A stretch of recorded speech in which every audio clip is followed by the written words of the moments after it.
الحمد لله نحمده ونستعينه ونستغفره ونؤمن به ونتوكل عليه ونعوذ بالله من شرور أنفسنا ومن سيئات أعمالنا من يهده الله فلا مضل له ومن يضلل فلا هادي له ونشهد أن لا إله إلا الله وحده لا شريك له ونشهد أن سيدنا وسندنا وحبيبنا وحبيب ربنا وطبيبنا وطبيب قلوبنا ومولانا محمدا عبده ورسوله أما بعد فقد قال رسول الله صلى الله عليه وسلم اللهم بارك لنا في رجب وشعبان وبلغنا رمضان.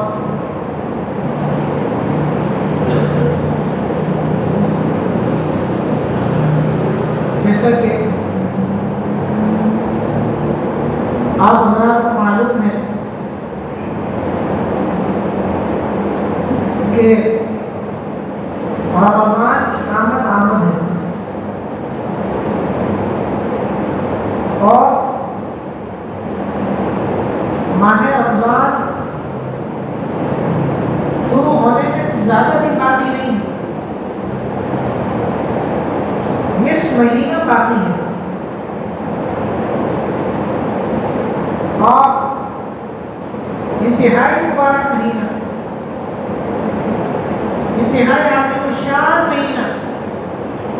اور فضیلتوں والا مہینہ شروع ہونے والا ہے۔ اللہ رب العالمین نے جس طرح مختلف دنوں کو اور مختلف راتوں کو فضیلت عطا فرمائی ہے، مثلا دنوں میں اللہ رب العالمین نے جمعے کے دن کو دیگر دنوں پر فضیلت بخشی ہے، جمعے کے دن کا دیگر دنوں کے مقابلے میں بڑا مقام ہے اور جمعے کے دن کے بڑے فضائل والی دن ہے، اور جس طرح اللہ رب العالمین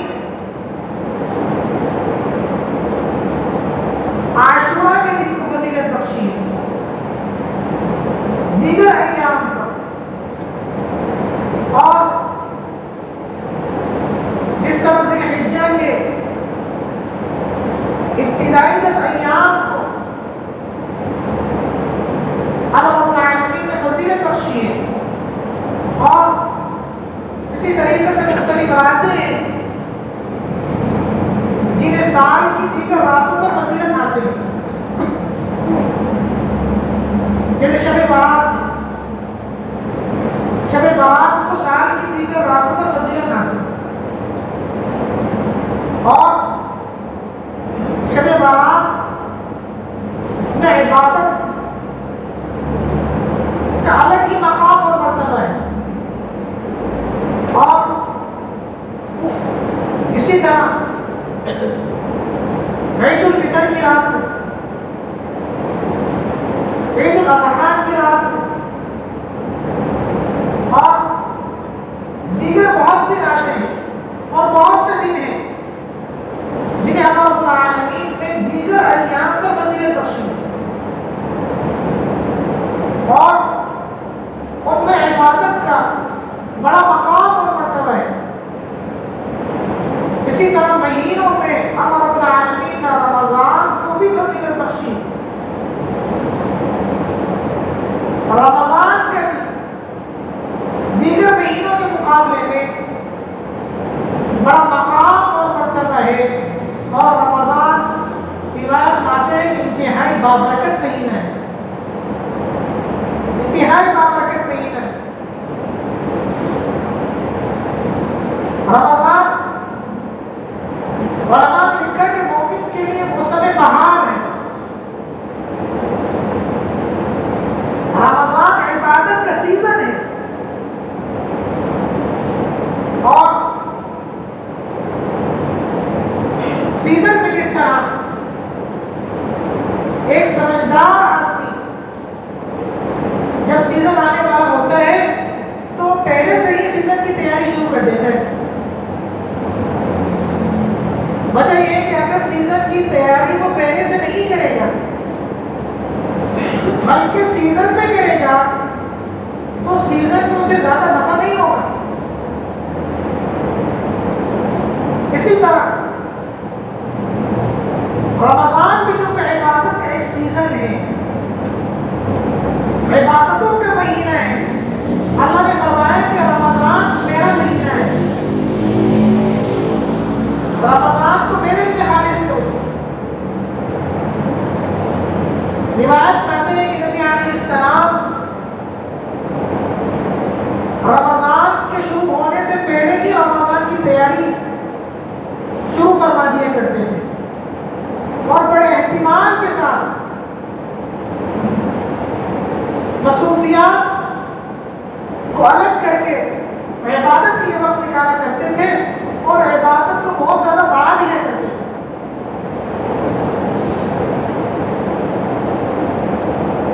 اب رمضان کی تیاری کی شکلیں کیا ہو سکتی ہیں؟ ایک انسان رمضان کی تیاری کیسے کرے اور کن کاموں کو اختیار کرے کہ جن کو اختیار کرنے سے رمضان میں اس کو نفع ہو اور رمضان میں فائدہ ہو؟ تو علماء نے لکھا کہ رمضان کی تیاری کے واسطے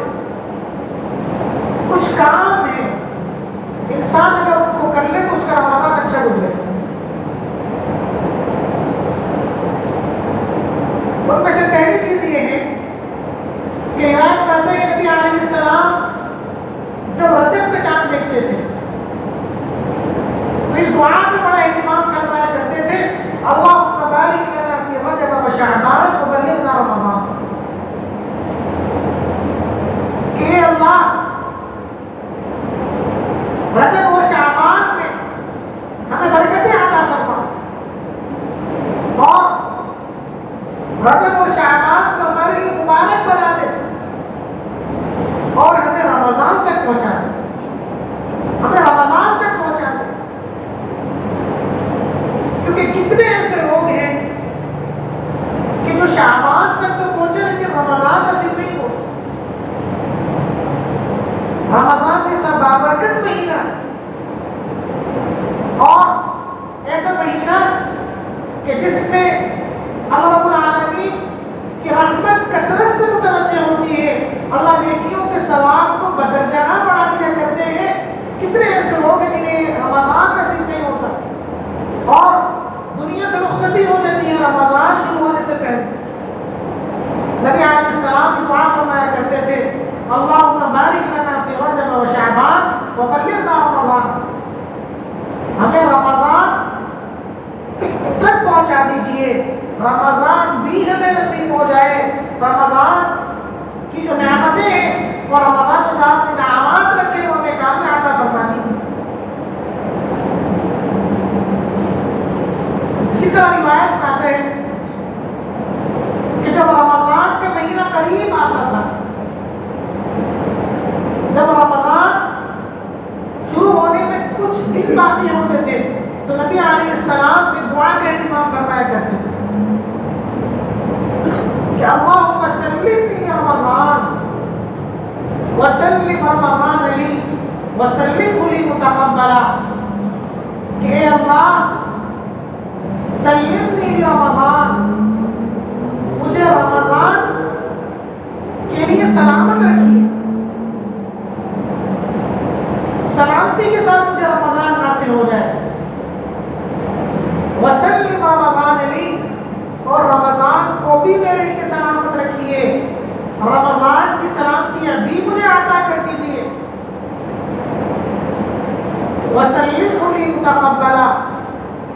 اور رمضان کو سلامتی کے ساتھ میرے لیے مقبول بنا دیجیے. ایسا نہ ہو کہ رمضان تو حاصل ہو جائے لیکن وہ رمضان مقبول نہ ہو. اللہ اس میں عبادات کو میری قبول نہ فرمائے. رمضان تک پہنچا بھی دیجیے, رمضان کو میرے لیے سلامتی کے ذریعے بھی بنا دیجیے اور رمضان کو میرے لیے مقبول بھی بنا دیجیے کہ رمضان بھی مل جائے اور مقبولیت والا رمضان ہو. اللہ اس میں عبادات کی توفیق بھی دے دے اور وہ جو عبادات میں کروں اللہ اسے قبول بھی فرما دے. تو روایات میں نبی علیہ السلام کا یہ معمول وارد ہوا ہے اور رمضان کی تیاری کے واسطے علماء نے ایک اور بات نقل کی ہے, وہ یہ کہ انسان کو چاہیے کہ رمضان سے پہلے جو اس کی ضرورت کی اشیاء ہیں ان کی خریداری پہلے سے ہی کر لے, چاہے ان اشیاء کا تعلق سیر و افطار سے ہو. سحری میں بہت سی چیزیں استعمال ہوتی ہیں تو رمضان کے درمیان روز روز وہ چیزیں خریدنے سے بہتر ہے کہ رمضان میں انسان کو یکسوئی حاصل ہو اور سیر و افطار سے متعلق یا گھریلو جو اشیاء ہیں جن کی انسان خریداری کیا کرتا ہے, علماء نے لکھا کہ رمضان کی تیاری میں سے یہ ہے کہ ان اشیاء کی خریداری رمضان سے پہلے ہی کریں تاکہ یکسوئی حاصل رہے اور رمضان میں اس بات کی پریشانی نہ ہو کہ ابھی فلاں چیز باقی ہے, ابھی فلاں چیز باقی ہے, ذہن تشویش میں مبتلا نہ رہے. انسان یکسوئی کے ساتھ اللہ رب العالمین کی طرف متوجہ ہو سکے, عبادت کے لیے اپنے آپ کو خالص کر سکے. اور اگر رمضان میں خریداری کی ضرورت پڑے بھی اور بازار میں جانا پڑے بھی تو ایسے وقت کا انتخاب کرے کہ جب عام طور پر بازار میں رش کم ہوتا ہے, بھیڑ کم ہوتی ہے, کہ بازار میں جو بہت سے گناہ کے مواقع ہوتے ہیں ان سے اپنے آپ کو بچانا آسان ہے, بد نظری نہ ہو سکے اور اضافی وقت ضائع نہ ہو سکے. اس بات کا اہتمام کرنا چاہیے کہ جو ضرورت کی اشیاء ہیں رمضان میں جن کی ضرورت پڑ سکتی ہے ان اشیاء کی خریداری رمضان سے پہلے کر لی جائے اور رمضان کو عبادت کے لیے فارغ کر لیا جائے اور اللہ کی رضا کے حصول کے لیے رمضان کو فارغ کر لیا جائے. رمضان کے مہینے میں خریداری اور اپنے اوقات کو ان چیزوں میں صرف کرنا علماء نے لکھا ہے مناسب نہیں. انسان کو کپڑے سلوانے ہیں اور جوتے خریدنے ہیں, دیگر اشیاء ہیں, ان سب کو رمضان سے پہلے اگر نپٹا لیں تو بہتر ہے. وجہ یہ ہے کہ رمضان سیزن ہے, سیزن میں جو تیاری کرتا ہے اس کا نفع نہیں ہوتا. نفع اس کو ہوتا ہے جو سیزن کے لیے سیزن سے پہلے تیار رہتا ہے اور سیزن میں وہ کمانے کی طرف توجہ دیتا ہے, اللہ اسے ہی نفع عطا فرمایا کرتا ہے. تو رمضان کی تیاری میں سے یہ بھی ہے. اور اسی طرح علماء نے لکھا کہ رمضان کی تیاری کا ایک طریقہ یہ بھی ہے کہ جو آپ کے اقربا ہیں, جو اعزاء ہیں, جو دوست احباب ہیں جن سے آپ کی ملاقات رہتی ہے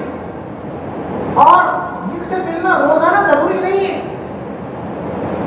تو ان سے ملا کے رمضان کے لیے اپنے آپ کو فارغ کریں۔ ایسا نہ ہو کہ رمضان میں عبادات کو چھوڑ کر کبھی ایک دوست سے ملاقات کر رہا ہے، کبھی دوسرے دوست سے ملاقات کر رہا ہے، اور رمضان کی راتوں میں وہ راتوں کو ملاقاتوں میں ہی گزار رہا ہے، اور رمضان کی جو مبارک راتیں ہیں ان میں عبادت کی توفیق سے نہیں ہو رہی۔ علماء نے لکھا ہے کہ ایسے شخص کو چاہیے کہ جس کے تعلقات بہت زیادہ ہو، جس کا حلقہ احباب وسیع ہو، تو وہ جن سے ملنا ملانا ہے رمضان سے پہلے ہی مل کر فارغ ہو جائے، اور جن سے روزانہ ملنا ضروری ہے یا جن سے بہت عرصے بعد ملاقات ممکن نہیں ہے، تو ان سے اگر وقت نکال کر کے مل لیا کرے تو اس میں اتنا حرج نہیں ہے، لیکن جن سے ملنا اتنا ضروری نہیں ہے ان سے رمضان سے پہلے ہی مل کر کے فارغ ہو جائے، تاکہ رمضان کو فارغ کر سکے عبادت کے لیے، یکسوئی حاصل ہو، اللہ کا قرب حاصل ہو، توجہات حاصل ہو۔ علماء نے لکھا کہ جس کا رمضان اچھا گزرتا ہے اس کا پورا سال اچھا گزرتا ہے، تو رمضان اگر اچھا نہیں گزرے گا تو یاد رکھیے پورا سال بھی اچھا نہیں گزرے گا۔ تو کوشش یہ کی جائے کہ ہر وہ کام جو عبادت میں یکسوئی کا حصول میں مخل ہو، ہر وہ کام جن کے ذریعے رمضان کی یکسوئی ختم ہوتی ہو، ان کاموں کو ختم کر دیں، ان کاموں کو رمضان سے پہلے ہی نپٹا کر کے فارغ ہو جائے۔ اور اسی طرح علماء نے لکھا کہ رمضان کی تیاری کا ایک طریقہ یہ ہے کہ انسان کے ذمہ جو حقوق واجبہ ہیں، چاہے وہ حقوق اللہ کی قبیل سے ہو، چاہے وہ حقوق العباد کی قبیل سے ہو۔ حقوق اللہ کی قبیل سے ہونے کا مطلب یہ ہے کہ اگر انسان کے ذمہ نمازیں باقی ہیں، قضا نمازیں ہیں، تو ان نمازوں کی ادائیگی شروع کر دے، رمضان سے پہلے حقوق اللہ کو بھی نپٹا لے، اور کسی کے ذمے سجدے تلاوت باقی ہے تو رمضان کے آنے سے پہلے ان کو بھی ادا کر کے نپٹا دے، اور اگر زکوٰۃ باقی ہے، گزشتہ سالوں کی زکوٰۃ ادا نہیں کی، تو رمضان سے پہلے اس کو بھی نپٹا دے۔ اور اسی طریقے سے اگر روزے باقی ہیں، گزشتہ سال کے روزے ابھی تک نہیں رکھے، تو ان روزوں کی بھی قضا کر لے، تاکہ رمضان کا مہینہ جب آئے تو یکسوئی کے ساتھ رمضان کی طرف متوجہ ہو، نہ حقوق اللہ اس کے ذمہ ہو، نہ حقوق العباد ہو۔ حقوق العباد کی مثال یہ کہ مثلا کسی کو ستایا ہے، کسی کو اذیت دی ہے، کسی کی غیبت کی تھی، کسی کو طعنہ دیا تھا، کسی کی زمین کو دبایا تھا، کسی کے مال کو غصب کیا تھا، تو اس کی ادائیگی کر دے۔ علماء نے لکھا کہ کچھ مواقع ایسے ہیں جن میں اگر انسان حقوق کی تلافی کی فکر کرے تو سامنے والا بھی مان جاتا ہے، اگر ادائیگی نہیں کر سکتا تو معاف کروا لے۔ علماء نے لکھا کہ بعض مواقع ایسے ہیں کہ سامنے والا بھی معاف کر دیتا ہے۔ ان میں سے ایک تو یہ ہے کہ انسان جب حج و عمرے کے لیے جاتا ہے تو اس وقت اگر معافی تلافی کرے تو تجربہ یہ ہے کہ عام طور پر سامنے والا معاف کر دیتا ہے۔ اسی طریقے سے رمضان شروع ہونے سے پہلے فکر لے کر اگر اس کام کو کرے اور حقوق کی ادائیگی ممکن نہ ہو، معاف کروانا چاہے، تو تجربہ یہ ہے کہ سامنے والا معاف کر دیتا ہے. فکر ہونی چاہیے. حقوق اللہ اور حقوق عباد دونوں کو رمضان کے شروع ہونے سے پہلے معاف کروا دیں، یہی کی ادائیگی کر دے، تاکہ رمضان میں یکسوئی حاصل ہو اور یکسوئی کے ساتھ رمضان کو شروع کر سکے.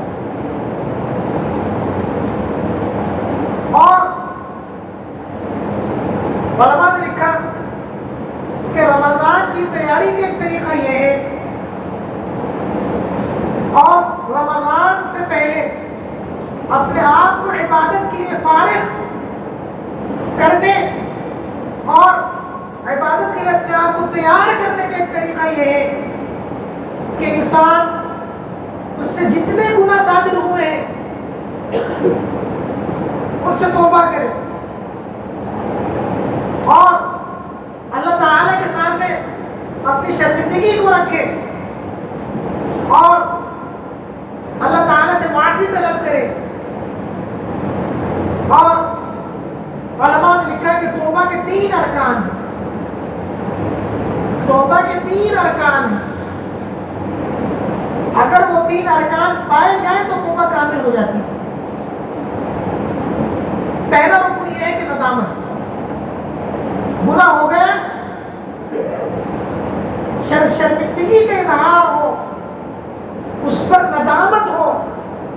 اس پر افسوس ہو کہ جو ہوا ہے غلط ہوا ہے. اور توبہ کا دوسرا رکن یہ ہے کہ فوری طور پر گناہ کو چھوڑ دیں، کہ جو ہوا اس پر شرمندگی ہے اور ابھی اسی وقت میں عزم کرتا ہوں کہ میں اس گناہ کو چھوڑ رہا ہوں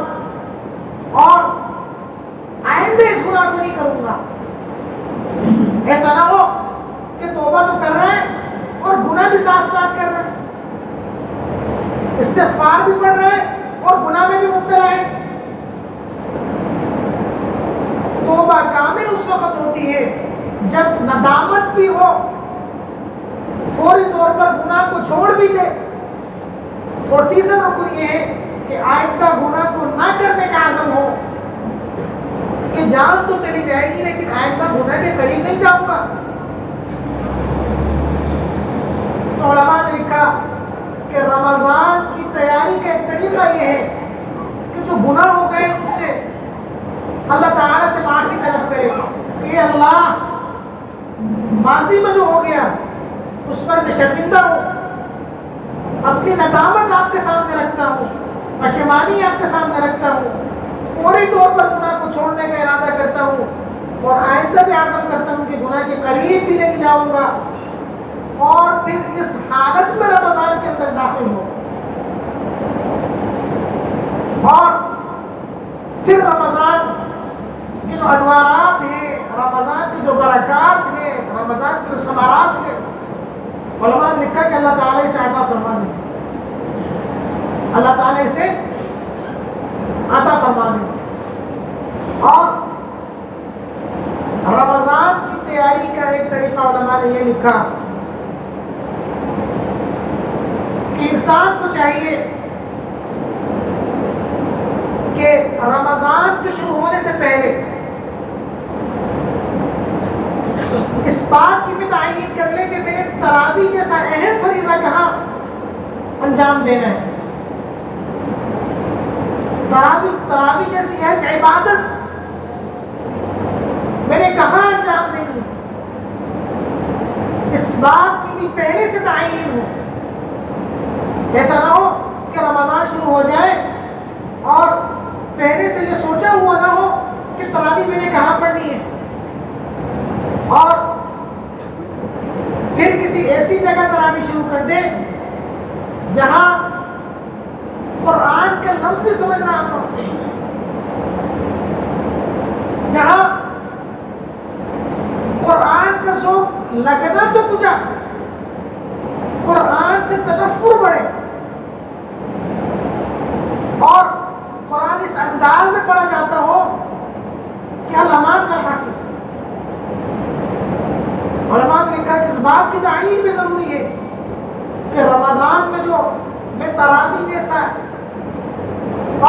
تراویح جیسی ایک عبادت ادا کروں گا، یہ کس جگہ ادا کروں گا؟ اس بات کی بھی پہلے سے تعین کر لی جائے اور معلومات حاصل کر لی جائے کہ قرآن کو کون خوبصورتی کے ساتھ پڑھتا ہے. جہاں آپ کو پتہ چلے کہ فلاں شخص قرآن کو خوبصورتی کے ساتھ پڑھتا ہے اور قرآن کے حقوق کی ادائیگی کی فکر کرتا ہے، اس کے پیچھے تراویح پڑھنے کا اہتمام، تاکہ قرآن کا ذوق لگے، قرآن سے تعلق بڑھے، قرآن سے محبت بڑھے، قرآن سینے میں اترے. ایسا نہ ہو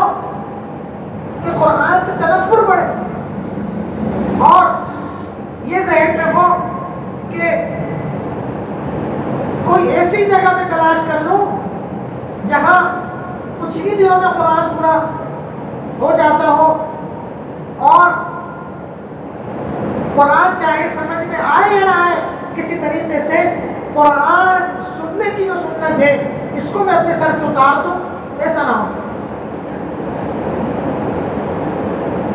تو خلاصہ یہ نکلا، روایات میں آتے ہیں نبی علیہ السلام رمضان شروع ہونے سے پہلے رمضان کی تیاری کا بہت اہتمام کیا کرتے تھے اور رمضان شروع ہونے سے پہلے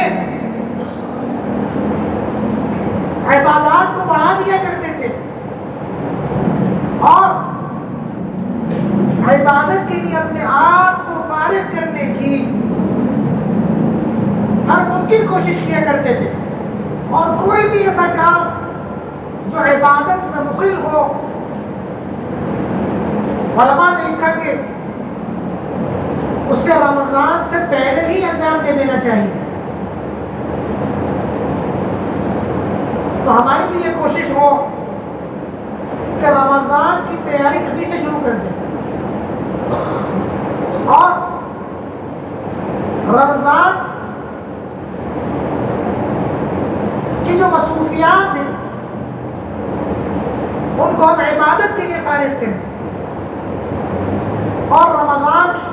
میں یکسوئی کے ساتھ اور پوری دل جمعی کے ساتھ اللہ رب العالمین سے تعلق ہمارا قائم ہو، قرآن سے تعلق قائم ہو، ذکر و اذکار کا اہتمام ہو اور روزے کا اہتمام ہو، زکوٰۃ کی ادائیگی کا اہتمام ہو، نفلی صدقات کا اہتمام ہو اور اللہ تعالیٰ کو ہم راضی کرنے میں کامیاب ہو جائے. دعا ہے کہ اللہ تعالیٰ ہمیں رمضان کی تیاری رمضان سے پہلے کرنے کی توفیق عطا فرمائے اور اس مقصد میں ہمیں کامیابی عطا فرمائے. وآخر دعوانا ان الحمد للہ رب العالمین.